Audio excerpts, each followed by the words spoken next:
very glad that we convened here today. We're going to have a contribution in the plenary session from two friends and associates, Paul Sapin and Michael Waterhouse. I'm very glad that they're contributing something which will be more practitioner-based than perhaps than the theoretical, the analytical approaches which we've heard so far. We were keen to have practitioners involved in this two-day workshop, and we have two exemplary practitioners in the field. So, Paul Sapin, a brief description of the both. Paul Sapin's a New Yorker by birth. He moved to the UK in the 1970s. He's Manchester-based. He's got extensive experience in TV production and direction. He's worked for the BBC, Channel 4, and more recently Al Jazeera.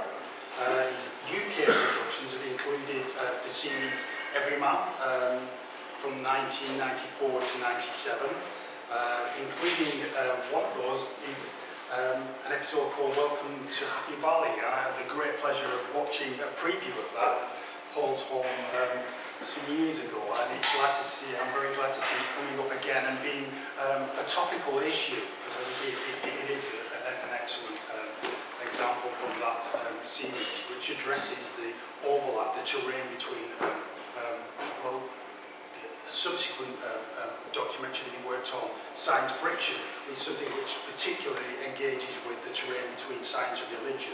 Paul was series producer and director of this three-part series called Science Friction in 1996, and it includes an episode on science, on miracles and creationism in the US. And that, again, is another programme which Paul is going to discuss this evening. Moving on to Michael Waterhouse. Michael has more than 20 years experience, again, another producer-director, and he's also a scriptwriter in the field of documentaries for television, and he's worked with all the major terrestrial channels, including the BBC, Discovery, History Channel, Channel 4. He was the series producer of Heart of the Matter, which he's pointed out was a complementary series with the Everyman, which Paul worked on. So that's quite nice that historically he worked on channels and series which were counterpoint to each other. I met Michael working on a documentary on the Pioneer plaque as part of a series on. The episode was on the series was on the beauty of diagrams.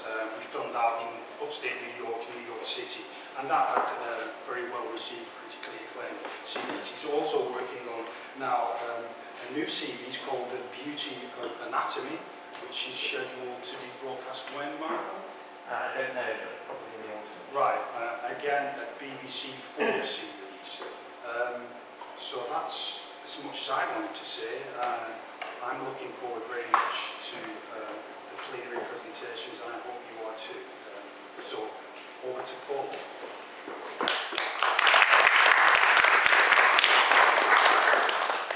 Thanks, Ray. You made us sound like dinosaurs, didn't you? 1990s. Who can remember such times? But it's true that I would like to locate, both Michael and I are active producer directors.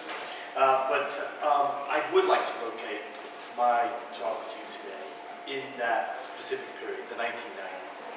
And that was the time that I spent working for the BBC's religion department, making films for their flagship documentary series called Everyman.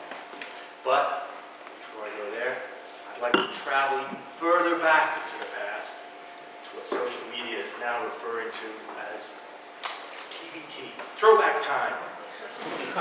I was raised in an atheist household. My parents were members of the Communist Party, and considering that they were active during the witch hunt against lefties that was going on during the McCarthy era in the USA, that is saying something. We were a zealous family, if not a religious one. Zealous about one specific thing: Soviet achievement. And I recall our family sitting around a little black and white television celebrating 1957, yes, I am that old, the launch of the first Soviet satellite, Sputnik 1. My dad was an electrical engineer at the time, working for RCA. And in our household, science was the acme of achievement. And, according to my dad, the Soviet Union had equal American achievement through cooperative human endeavor and through science. My own coming-of-age act of rebellion was nothing less than to join a Trotskyist organization, which really pissed off my old man. So I started making films in the 1980s, and they were mostly films about current affairs. And I kind of lost interest and became disillusioned with that particular genre for a bunch of different reasons, and applied and was accepted as a producer-director on what was definitely one of BBC's longest-running documentary series, which was Everyman, that began in 1977 and that they eventually switched off in 2005. Everyman was part of the religion department of the BBC. And at the time I joined, the whole department had just gone through an upheaval, the enforced removal from London to Manchester, which really upset quite a few people. That was a horrible idea, having to leave London and come to Manchester. There was something Soviet-like, actually, about this edict to frog march an entire department up north, which kind of appealed to me, actually. It reminded me of home. And that's maybe why I applied for a job there. So the religion department was split in two. And maybe it still is. Factual and worship. Or factual and fictional, as many jested. Worship was serviced by programs such as Songs of Praise. That's now more than 50 years old, that series, and it's still going strong. It is pretty much the mainstay, I think, of religious programming on UK terrestrial television. I was a little puzzled about how I, given my background in atheism, had ended up in a full-time job in religious programming.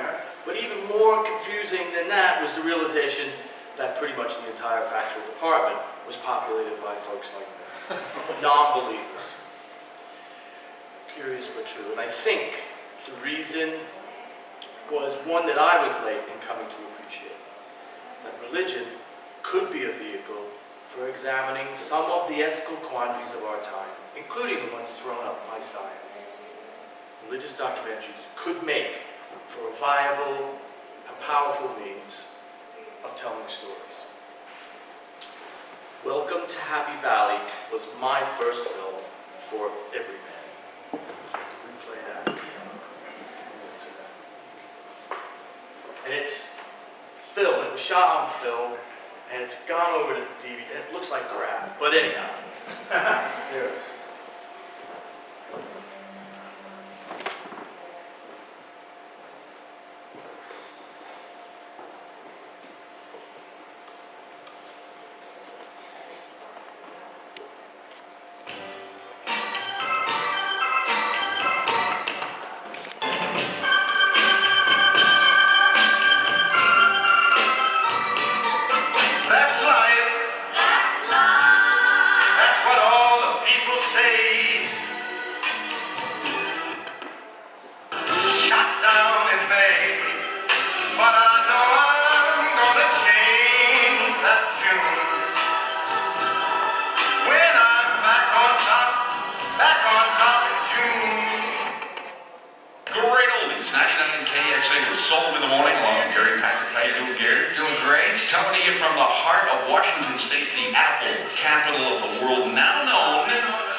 work in my wife, but it sure worked in the dog. Maybe I can try some of this Prozac on my cat now. It's getting kind of testy. Wenatchee in Washington State, unhappy. More unhappy than anywhere else, no one knows for sure. What makes Wenatchee different is apples, and the man known as the Pied Piper of Prozac. Dr. Jim Goodwin is a clinical psychologist. He's diagnosed and referred them to physicians for Prozac. He takes the drug himself for his own depression. I was nothing. I would go into these black holes and I felt worthless. I felt I was no good. I was just feeling so guilty and so terrible, and I wanted to die. It was real painful. And before I was admitted to this army hospital, I felt so bad that I drove to a garbage dump and took a K-bar and I cut my wrist here and I cut my wrist there and I stuck the blade. It's a Bowie type knife with twin blades on it, and I remember pulling out the vein and cutting that and pulling out the vein and cutting that, and I just coagulating. I wasn't thinking real straight. There was no alcohol in me, there was no pain. I just remember wanting to die and standing out there.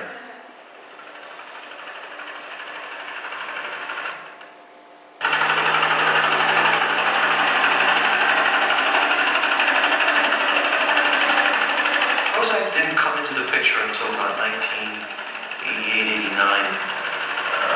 They hadn't used it.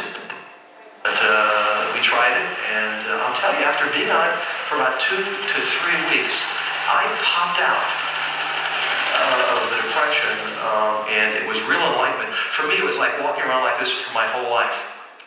Really.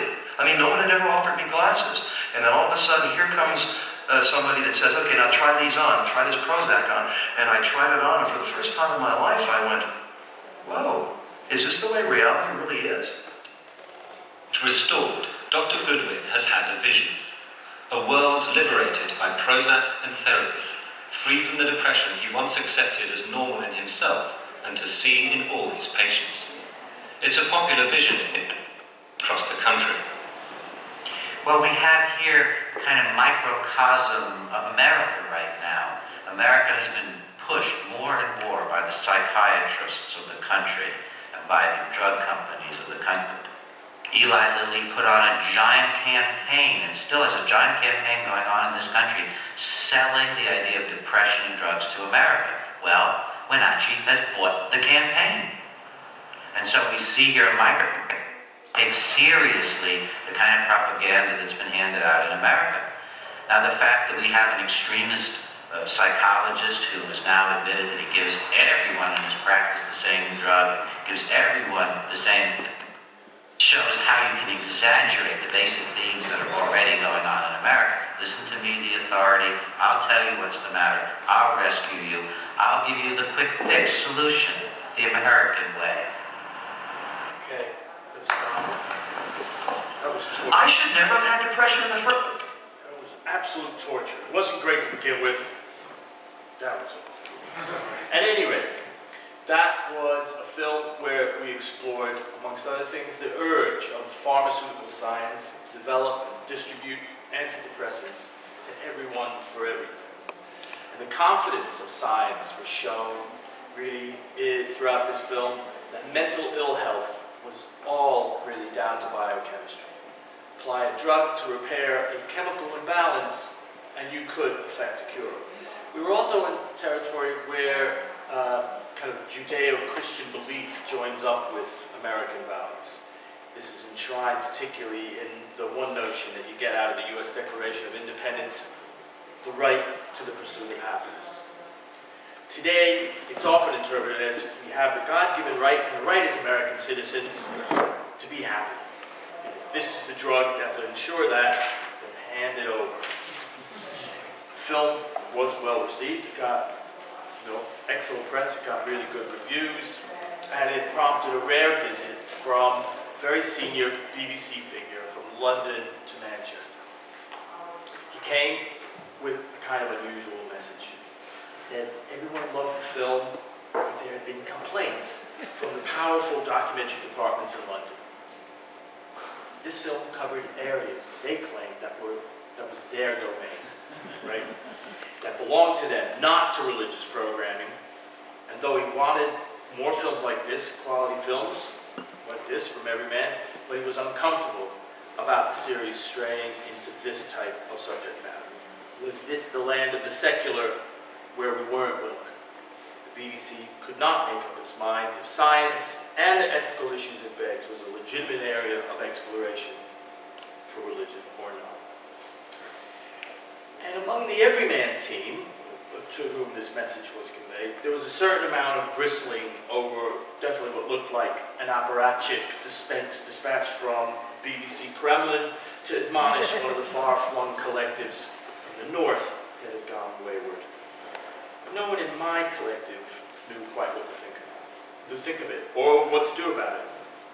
So we bumbled onward to try and figure out what subjects we could feature.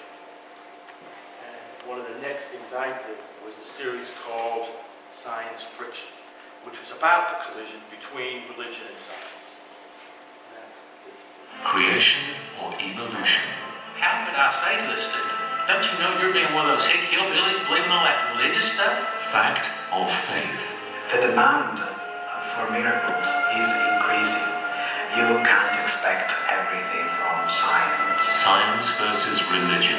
Don't eliminate people because we want to eliminate suffering. 3 stories that reveal the ongoing struggle between scientists and theologians. Science Friction. Part 1 begins Sunday, 10:35 on BBC One. That little promo talks about the battle between 2 belief systems. And I think calling science a belief system was the Everyman's way of getting around the controversial issue of wandering into the territory of science.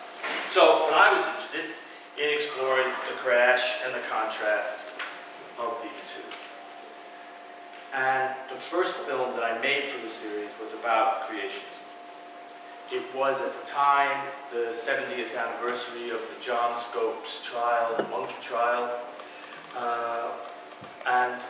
This was the trial that challenged Tennessee's Butler Act, which forbade the teaching of evolution in schools. And it also transpired at the time that we were making these films that, which I have to remind you was near the beginning of the 21st century, the Tennessee legislature was considering once again passing a law outlawing the teaching of evolution in schools. So it was an interesting junction at which to look at creationism once again. And in the process of making this film, we invited scientist Richard Dawkins. I was kind of remembering with Michael, I think he had just been appointed chair of the kind of public understanding thing of science at Oxford, I think. And he joined us in Tennessee to challenge this latest threat to science teaching and scientific thought, because he was going to take on a whole auditorium of creationists, single-handed. And so he and I drove through miles of Tennessee countryside to get to this place where this battle would commence. And there, on that journey, amongst other things, we talked about that human hunger for wonder. And as he put it, there's plenty of wonder in science, but we don't deal with miracles. And that's why religious people can't stand science, because there's no miracles. We don't do miracles. The press for the series, we were attacked, mostly really in the religious press, for raising old ghosts. They said, religion is comfortable with science. We don't got a problem with that. In fact, look around some of our greatest scientific minds. John Polkinghorne, the physicist, he's a believer. How he does that, nobody knows, but he does that. Not long before the series went out, Pope John Paul II also had apologized for the church's persecution of Galileo. And in our series, in other films in the series, we highlighted this event and went on to point out that other scientists from the past had been persecuted and even executed by the church but there'd been no apology for them. Copernicus, Giordano Bruno, to name but two. And just in case anybody was thinking that the church was going to relent on giving scientists a hard time, I think it was 2006, wasn't it, when the Catholic Church that it would, announced that it would excommunicate any scientists involved in embryonic stem cell research. Okay, so once again, the powers that be at the BBC in London were uneasy about where we had strayed with these films. I think Michael could probably bear me out. They were never certain what this series was supposed to do and what it wasn't supposed to do. And it seemed then that exploring ethics across a broad spectrum, that was out. Science was off limits. Right or wrong would have to be couched and rooted in religious terms. There's no more going astray. Make sure you feature religious figures, you know, or that your protagonists are having some kind of religious quandary or some kind of religious thing going on. Best to just stick to priests, nuns, imams, rabbis doing their thing. But that was never also terribly clear. Was that what we were supposed to do? But I think broadly speaking, that's the territory that ultimately every man was confining itself to during the time, my tenure there. And my last film, as a full-time employee of the BBC Religion Department, was a 90-minute epic about the Soviet Union and the decades-old conflict between the Kremlin and the Vatican. Had a great title, Rivals for Paradise. Not a great film, but a great title. I left the religion department of the BBC after a few years, and I returned to being freelance. I've done some films on religion since then, but it's been a while. And in no small part, I think that decision is because I do not believe religious broadcasting is a viable avenue for examining science or doing, certainly, examining ethics. I think it's gone very safe. I think it's also an unsafe place in which to explore issues. I think that the Everyman films were often poor and unfocused, but there were moments when the series strayed unbidden, but actually quite creatively, into territory that no one else was exploring. And I think Michael may talk a little bit more about that. And I think nobody's particularly doing it now either. And I think with its demise, there's not much interesting going on. I think today a lot of religious documentary in the UK, there's very little of it, falls into either historical stuff, experiential, you know, what's it like being a Muslim, what's it like being a Jew, a Christian, so forth, or, you know, religious occasion, Christmas, Easter, Eid. I think it's also dangerous in that it's practically the sole domain in which we're offered the possibility of examining moral and ethical quandaries. I think on radio you got Moral Maze, Thought for the Day, TV you got the big Idea, Forethought on Channel 4, and they're tasked with asking and searching questions. But I find that these are often selected from quite a narrow bandwidth of issues. Context. I think all too often of religious rights or wrongs. What would God think of such a thing? Either that or, you know, they take the form of sermons in which atheists are not allowed to contribute. I also noticed that actually is highlighted in a session that Dr. Meller is going to give, I think, here, that science programs are too often couched in the miraculous, or as she puts it in her the excerpt that I've read, programs that appropriate religion in the name of science. I think there is an urgent need for us to be as inquiring as possible, for us to be unrelenting in our search to understand why and how things happen. But I would argue religious programming as it stands is certainly not up to that task. Thanks.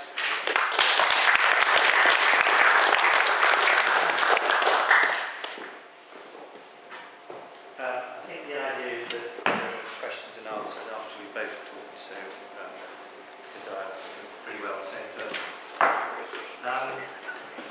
I'm very unused to being in front of the camera, so I feel a bit like a mole crawling out of the earth. It's a bit bright light. And it makes me feel incredibly sorry for the presenters that I put through their paces and asked to do their piece for the 50th time. But anyway, I shall do my best. My parents were not communists.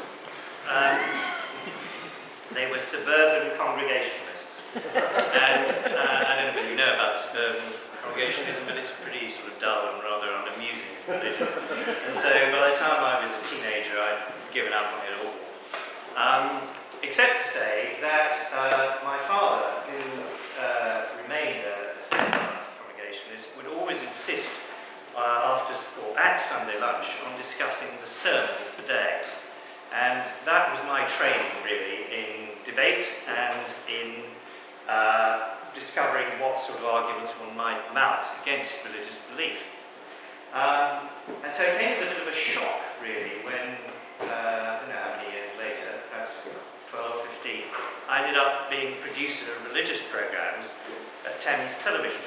And even more shocking to find that I was making a series about what it was to believe in, or whether you could believe in religion in the London suburbs. But actually, Who Believes in Orpington was a very successful series, and one I'm not proud of. I then ended up, as Ray said, being series producer of BBC's Heart of the Matter. This was a series, if you don't know it, which ran on the Sundays when Everyman wasn't on. And I think they probably had about the same number of programs each, like 20 programs in a year. Heart of the Matter differed from Everyman in the sense that it was presented. It was presented by the wonderful Joan Bakewell. And when I was series producer, I tried to make it focus very precisely on ethical issues of the day. And so we looked at, for example, the war in Bosnia and whether we ought to be there. We looked at issues like surrogacy. What else did we do? The opening of the Stasi files in Germany and what that meant for people who suddenly found that their neighbours had shot them. Things like IVF treatment for older women, giving a say to victims in the US courts. That kind of moral dilemma where there was no clear resolution and a lot of passion on both sides. And the programme ran in that incarnation for about 4 years. And then it was taken, this was in London, and then as Paul was saying, everything moved north. And I didn't go with it, and it moved into Manchester to get a studio programme. And then, as I was saying a bit earlier today, they decided to sort of novel both of these series by moving them into later and later slots. And then looking at the ratings, and surprise, surprise, they dropped radically, and so let's cancel it. Like Paul, I feel that something was lost when these series went. Of course, they weren't all brilliant programs by any means, but they certainly were an opportunity to discuss things that weren't being discussed elsewhere in television. And I think they also enabled us to challenge certain aspects of the establishment, certain aspects of politics that, again, were not being covered by a current affairs series or indeed any other kind of documentary. Paul's quite right that they got pretty fed up, the BBC, at various points and started to sort of come down on us. And I too got the talking to about trying to concentrate on priests and imams and all that. And so what I decided to do was a programme based on the plight of the Reverend Anthony Freeman, who had produced a book called Must a Priest Believe? And he was a member of something called the Sea of Faith community, which had grown up around the figure of Don Cupid, who was the Dean of Emmanuel College, Cambridge, and also a very outspoken figure in the Anglican Church, in that he made a very successful series, I should say, on television called The Sea of Faith. And his community espoused the idea that you could have a rational, you might even call it scientific, approach to religion, that you could strip Jesus of his divinity, you could talk in useful ways about the Christian religion in ways that were not strictly supernatural. But of course, in the process, you abandon the central tenets. And poor old Anthony Freeman brought out his book and just brought down, first of all, the Diocese of Chichester on his head, and then most of the Anglican Church, and ended up losing his job. And I thought there ought to be a program about this. And so we did a 40-minute documentary about whether it was sustainable for a clergyman within the Church of England to hold controversial, antithetical views, whilst incidentally being very much liked by his parish and thought to be a good parish priest. And the answer, if Anthony Freeman's case is anything to go by, is no. What that led to within the BBC was me being hauled up before the ominously named CRAC, which was the church's religious advisory committee, full of grandees, and I think it was chaired by a bishop, and the head of religious broadcasting. And they quizzed me very closely about why on earth I'd done this and what I thought I was trying to achieve. And I thought I gave a reasonable account of myself, but afterwards it was rather like I imagine that the corridors of certain departments of the civil service are. And the head of religious programming came up to me and he said, it's not that there's anything wrong with this program, Michael. It was just so unnecessary. And anyway, so both of those programs, Half the Matter and Everyman, eventually got the push. I think, Paul was saying that religious programming can't do the same job now, and I think that's absolutely right. And it's quite interesting to try and examine what it is that the BBC in particular has a problem with. As I was saying earlier, I think the decline, if you can call it that, was partly precipitated by what Thatcher did with the ITV franchises. And when ITV was permitted to abandon religion, it was, I suppose, inevitable because although they are a public service broadcaster and funded differently, the BBC always perceived itself to be in competition with ITV. And I think what has been lost to some extent is a kind of literacy. I don't know whether you would agree with this, but I talk to a lot of people in university who are teaching students who encounter religion at an academic level. It might be in literature, it might be in history, and are very often not acquainted with the rather fundamental ideas that perhaps many of us grew up with and sort of took in with our mother's milk. And so what that kind of programming did was to engage with that way of speaking in a way that was very accessible to a wide audience. And I think that, ironically, the decline that occurred in this kind of programming coincided with the rise of certain kinds of extremism, and so we are less and less, I would suggest, able to understand religious passion because we are not engaging in this sort of language. And when you do touch on, engage with religious language, it can be quite problematic. I was making a program for Channel 4 last year, which was in a series called Walking Through History, and the presenter was Tony Robinson. It was sort of what you might imagine from the title. There was a walk and a little bit of history. And the walk that I particularly did was from Melrose in the Scottish borders down to Lindisfarne.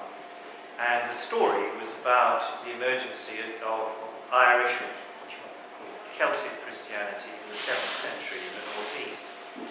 And at the heart of this is the figure of St. Cuthbert, who was an ascetic and, when not evangelizing the northeast, retreated to a little island called Inner Farm off Lindisfarne.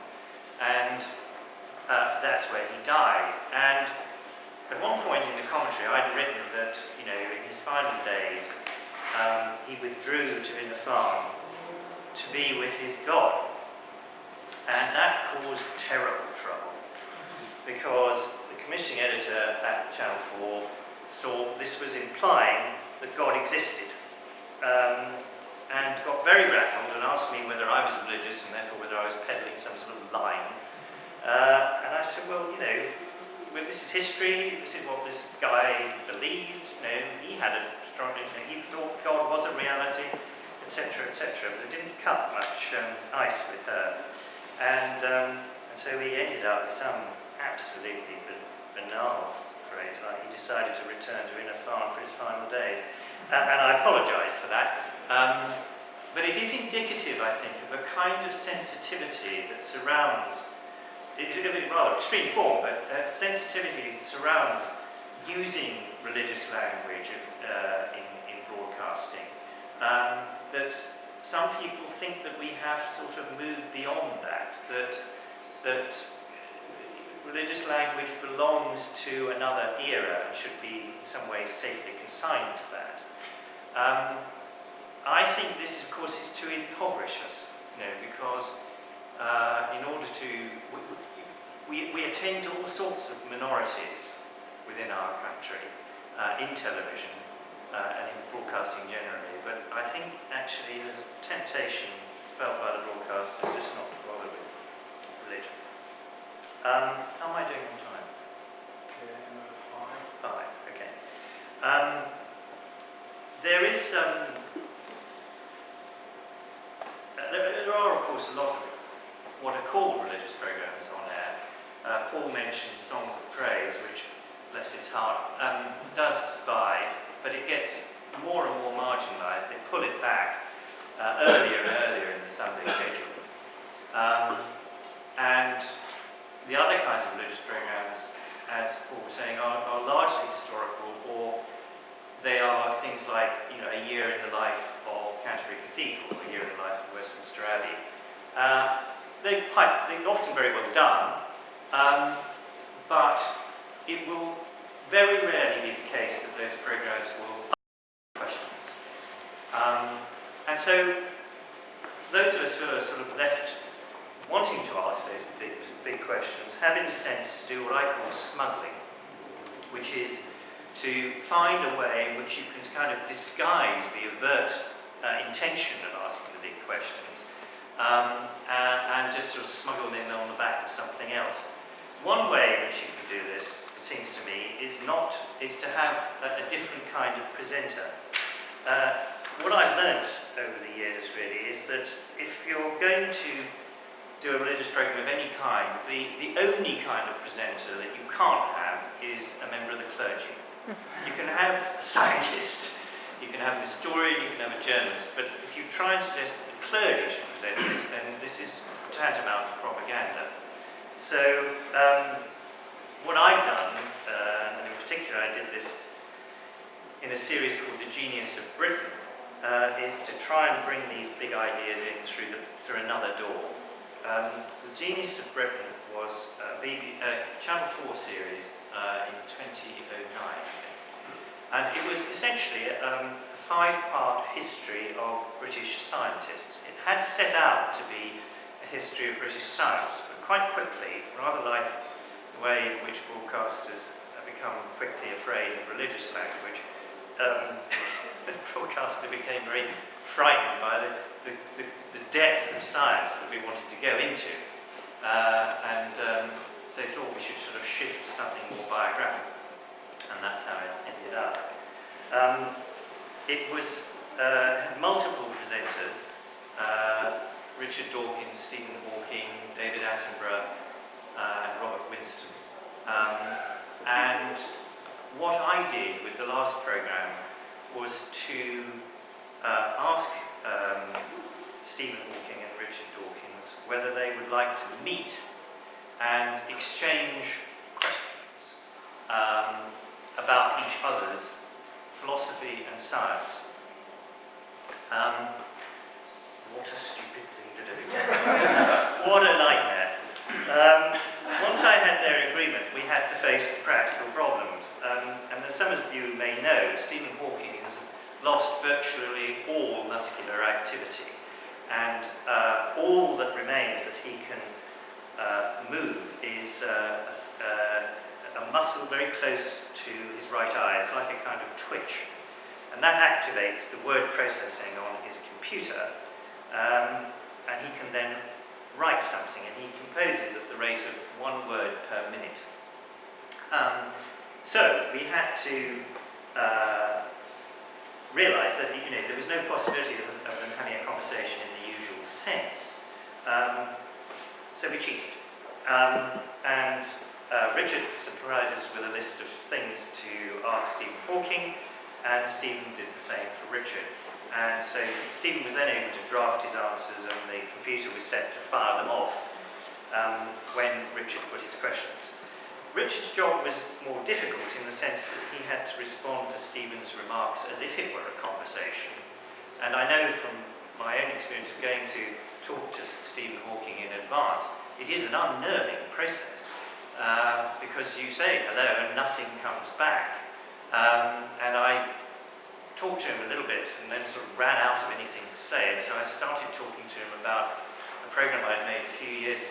I should mention that around his study there are endless pictures of Marilyn Monroe. And I'd made a film a few years back which is called Who Killed Marilyn Monroe? And so I started talking to him about that. And there was, nothing came back. And then I moved on to another subject. And, sorry, I should say, in the course of talking about Marilyn Monroe, I had explained that we'd re-examined her autopsy and come to the conclusion that she had died inadvertently of a self-inflicted overdose. And we went on to talk about something else to do with the program, and then some minutes later, the machine kind of kicks into action, and the voice comes out saying, "Just like Michael Jackson." It's a very unnerving process. But anyway, we managed to put this together. And so, in the clip that I'm about to show you, we have two eminent scientists, slightly wary of each other, but sharing an energy and a commitment to science, both in the full maturity of their careers. And they have, it's about 4 minutes, this clip, and between them they tackle the big questions. Not in an entirely satisfactory way, but they touch on evolution and survival, the origins of the universe, and the meaning of God. And there's no suggestion that they've, as it were, got answers, but the idea was always that this series, in its various parts, would provoke, further discussion. And I think it was just interesting to see these two men in action. In the 1960s, this kind of conversation would have involved a bishop, but these days, as I say, we have to smuggle in the big issues, so they're scientists. And of course they have that kind of strange credibility as a consequence, because their thoughts are perceived to be rooted in ideas of cause and effect and testing and evidence. But in practice, of course, they're just two very intelligent men engaging with these issues. Anyway, we should have a look.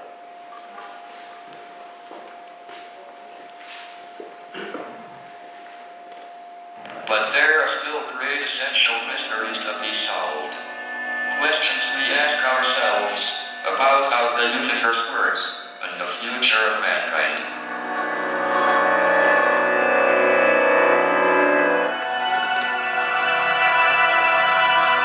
For me, the essence of what scientists do is not maths or experiments, abstract thought, or even applying for research funding, but asking questions. Newton wanted to know why things fell to the ground. Darwin, why animals were different in different places. I'm on my way to talk to Stephen Hawking about some of the questions we are both still asking. I want to ask him his views on evolution. As a physicist, does he think that the origin of life on Earth is just a happy coincidence? The existence of the Earth and the properties that made it possible for biological life to develop depend on a very fine balance between the so-called constants of nature. If they were more than slightly different, either planets like the Earth would not occur, or the chemical processes necessary for life would not take place. One might take this as evidence intelligence for a divine creator, but an alternative explanation is what is known as the multiverse. The idea is that there are many possible universes. Only in the small number of universes that are suitable will intelligent beings develop and be able to ask the question, why is the universe so carefully designed? What happened before the Big Bang? What happened before the origin of space and time? In Newton's theory, time was separate from space and ran from the infinite past to the infinite future. However, Newton's theory was superseded by Einstein's general theory of relativity. This allowed the beginning of the universe to be like the South Pole, with degrees of latitude playing the role of time. Asking for a time before the beginning would be like asking for a coin south of the South Pole.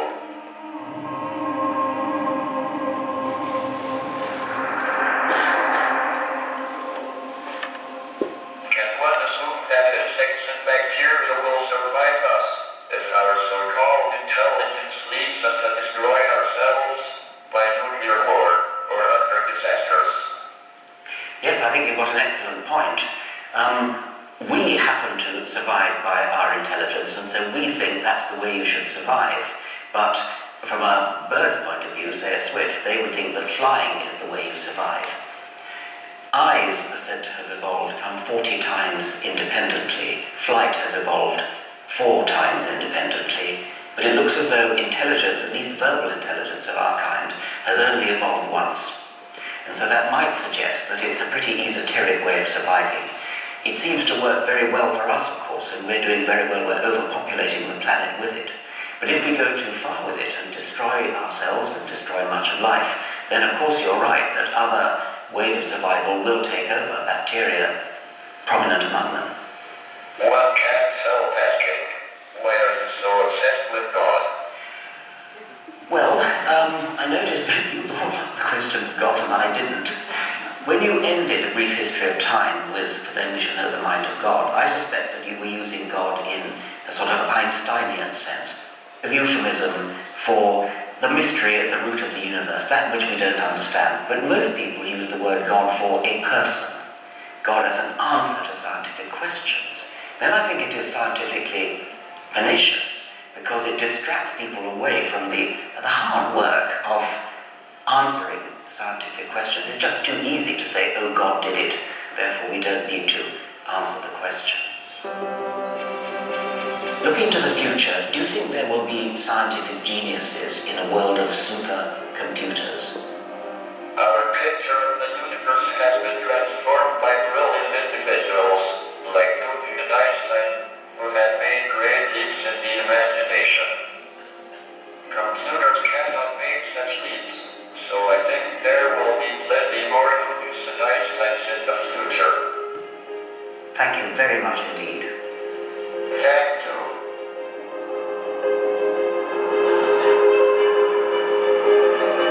In the not...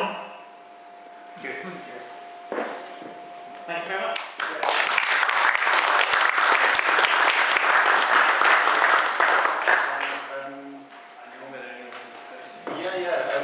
Thank you very much. Wonderful pairing of 2 complementary presentations. Thank you very much.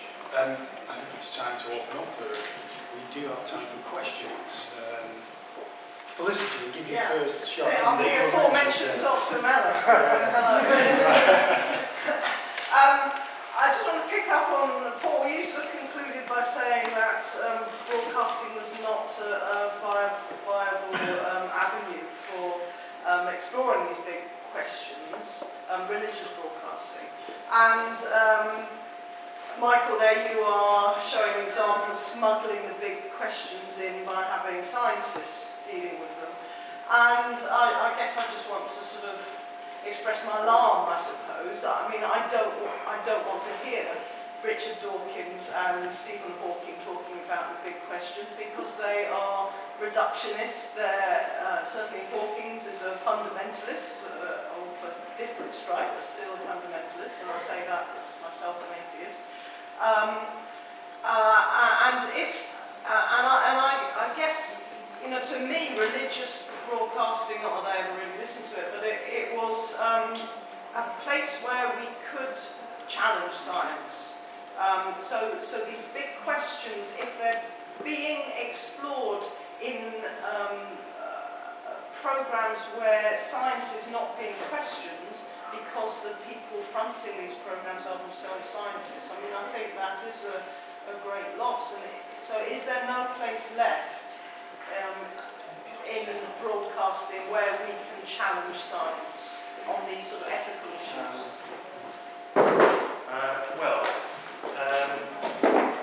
This is a two-hander.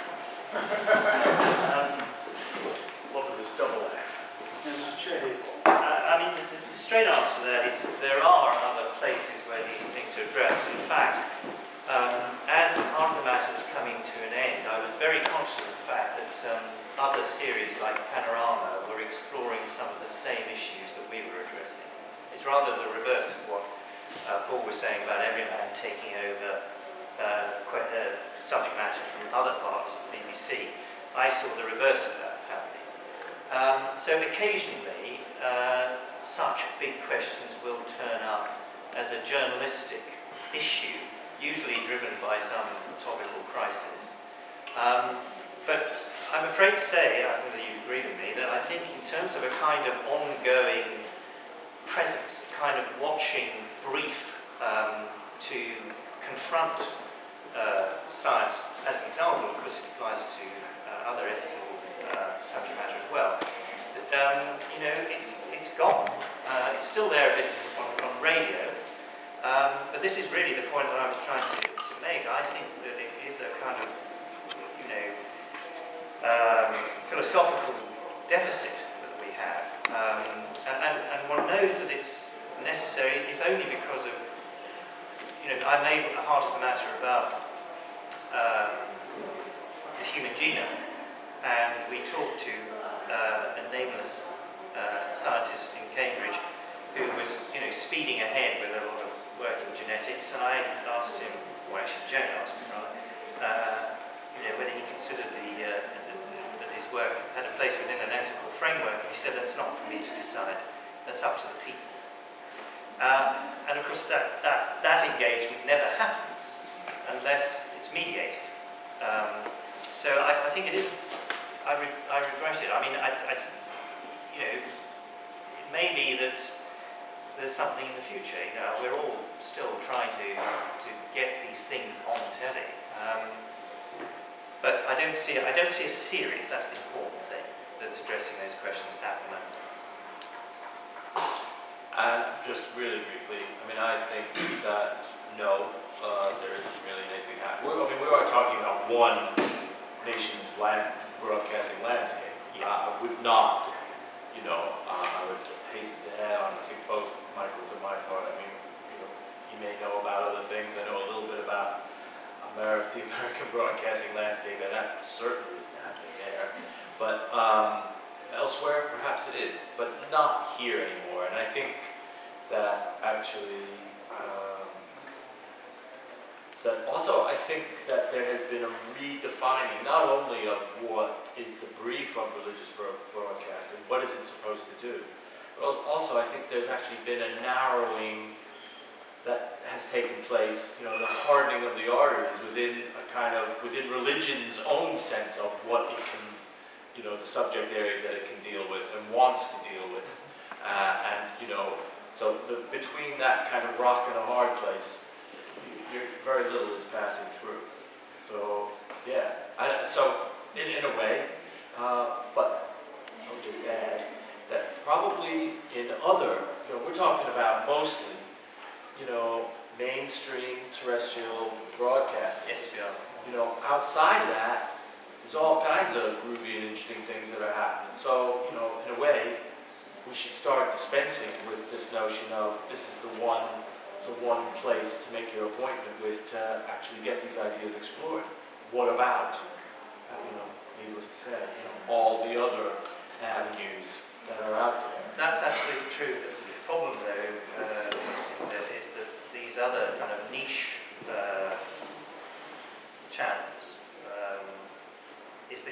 seek them out. Because they don't have the opportunity to advertise what they have to a wide public. And so, it becomes almost the case that the people who, least need to hear of those debates seek them out, and they're, because they're party free. What I'm talking about is broadcasting, engaging a lot of people in that debate. Question from Joe.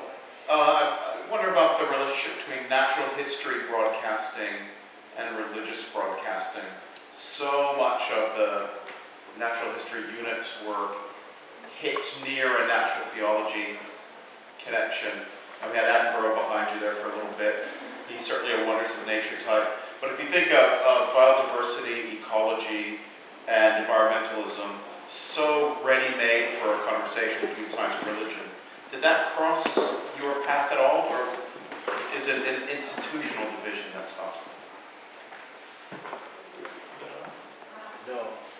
I mean, I do, but I think that's specifically in the territory you were well in. Well, I mean, you're quite right. Structurally, the BBC is organised around the notion that that department will never engage with either politics and current affairs, newspaper, or religion, or science, the mainstream science department. It is down in Bristol, it does its own thing, it's well regarded, it's terribly well funded, and it's introspective. Yes. And so I think the answer is I've not known them ever. And I did work a lot, I worked actually within the Natural History Unit doing something slightly different for a year, and it's a great success story, but it's not about opening itself up to other kinds of debate. Yeah. I agree. Got a question from Alan Jones and then one from Vin Drees. I think what both of you said was very interesting. I've long wondered about scholarly examination of film and television programme, where scholars and semioticians pore over these images as though these images were the pure expression of an authorial or a directorial mind. Whereas I've often thought, if the BBC is anything like the institution I work for, what appears there may be the result of the most banal and idiotic departmental politics, intra-departmental machinations, and to try and tease out from this these purely adventitious arrangements of images that might have nothing to do with an expression of an authorial idea, but may be answering to some weird pressures of a most unbelievable, incomprehensible kind coming from within the organisation or from managerial, might actually be shaping what we see. Yes. That seems to me... Absolutely. It reminds me of, I'm sure it's not true, but it might be, an anecdote about Joyce dictating Finnegan's Wake to Samuel Beckett, his amanuensis, and notionally he was dictating, and at some point there was a knock at the door and Joyce said, "Come in." And when he was reviewing that day's dictation at the end, found this "come in" the middle of it. I said, "What's this about?" He said, "What's what you said?" He said, "Okay, leave it." Yeah, I mean, things absolutely do happen accidentally, and I think less and less are there documentary authors. Yeah, no, I mean, I think they're there, and I think they're allowed a certain, there are some directors that are allowed more authorship than others, and I do think that there are heavy hands applied everywhere, because basically they're all crapping themselves about, is this going to get audience figures, and if it doesn't get audience figures, my job's on the line, and everybody passes that paranoia up and down the line. Yeah. However, they're also, it's also a very big organization, if you just take the BBC, for instance, and there are a whole number of inefficiencies written in to that. So there's loads of things that kind of slip by, and they might step on one thing, but like a tube of toothpaste, it squirts out somewhere else. So they're not able to hermetically seal in an editorial sense everything coming out. And directors, actually, and there's loads of them, and loads of very good ones, and they're constantly trying to push to have their voices heard. So and that urge, I don't think has been lost. It's a big question. But the point is that I think there's enough people that actually do want to have their voices heard, and that are pushing to have their voices heard.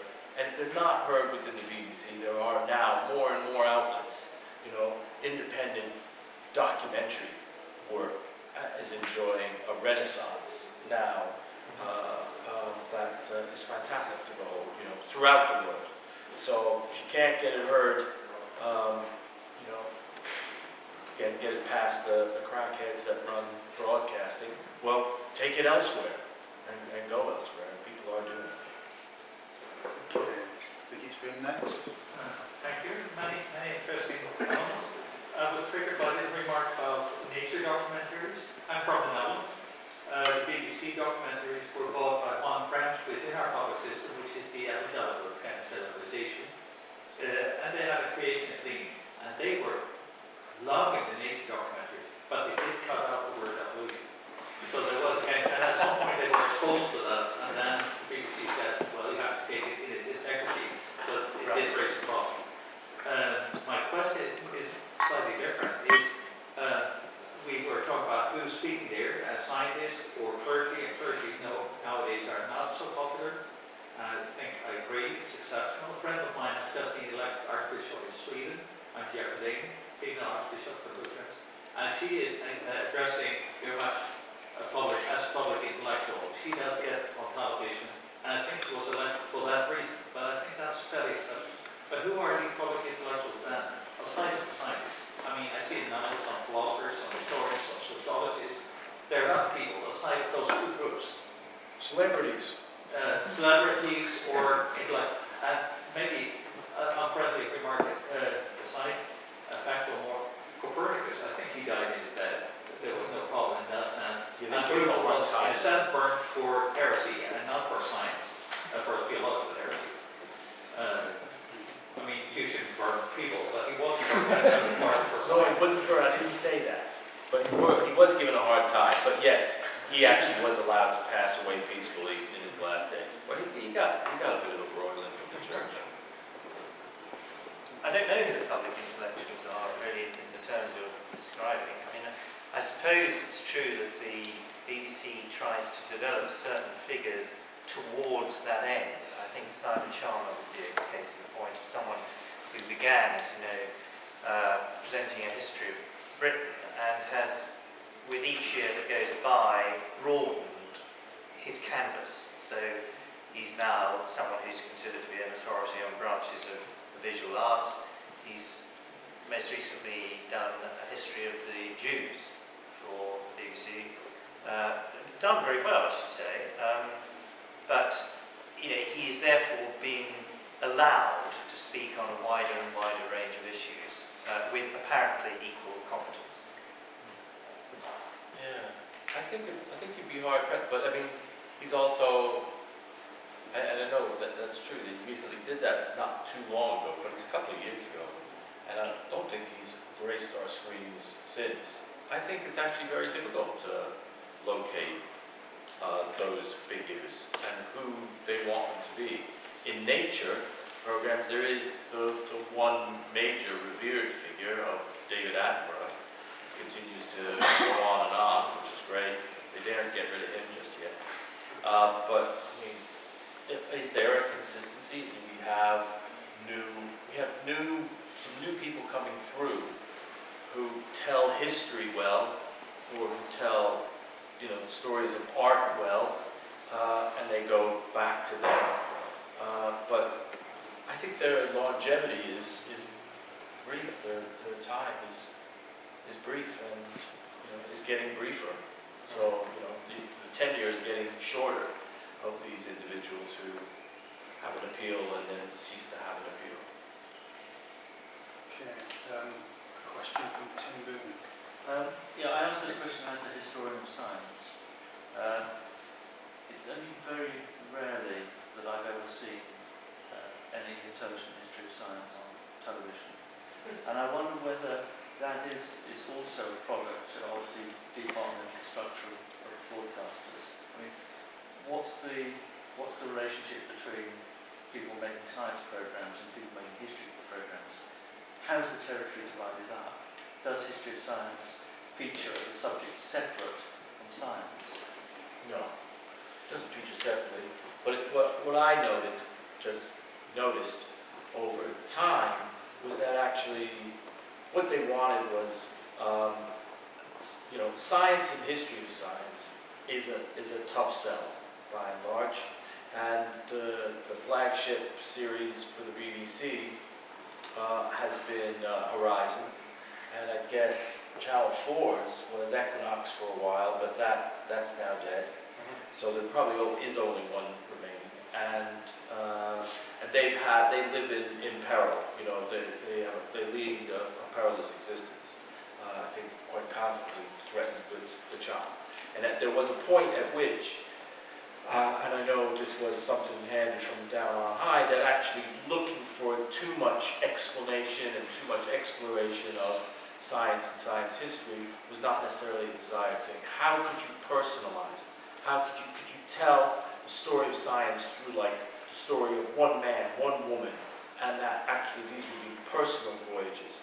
And so you would, by personalizing things, you would also make them more explicable and more touchable and more reachable and more communicable, I guess. And I noticed that a lot of things were told as first-person narratives. I don't think that's exclusively true, but I also can't remember the last time I watched the Horizon program, I have to say. But I think what you're saying is more possible at Channel 4, strangely enough, than the BBC. The series Genius of Britain came out of the science department, but the commissioning editor for science was answerable to the man who was the commissioning editor for history. So they were talking to each other. I think that's far less predictable at the BBC. I mean, it may be that certain individuals know each other and talk to each other and talk about collaboration, but I think it's more common that, for the reasons Paul has just identified, that the difficulties of a series of this kind will tend to lead the science department to sort of shove the proposal under the door of history, and vice versa, so that no one actually does it properly. But in the end, history of science was represented by contemporary scientists, and the historical voice, I think, wasn't particularly heard in that series, was it? The one that I did, it was presented by contemporary scientists, yes. I mean, maybe there's no go-to celebrity historian that you go to for history of science. Oh, I see. No,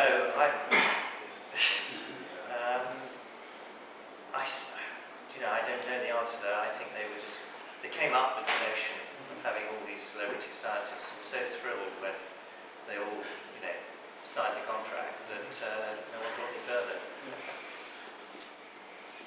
I have a question for you.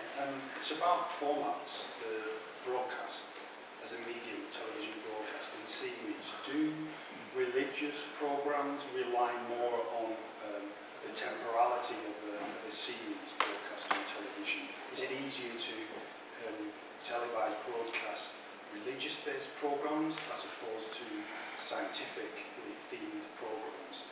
What is the state of play with regard to series, given that these programs now can be accessed in so many different ways and not necessarily audienced or viewed in the traditional broadcast way, if it can be described as such? The notion of an audience or a community that convene to watch an episode on a weekly basis or a fortnightly basis, as with every man or however matter.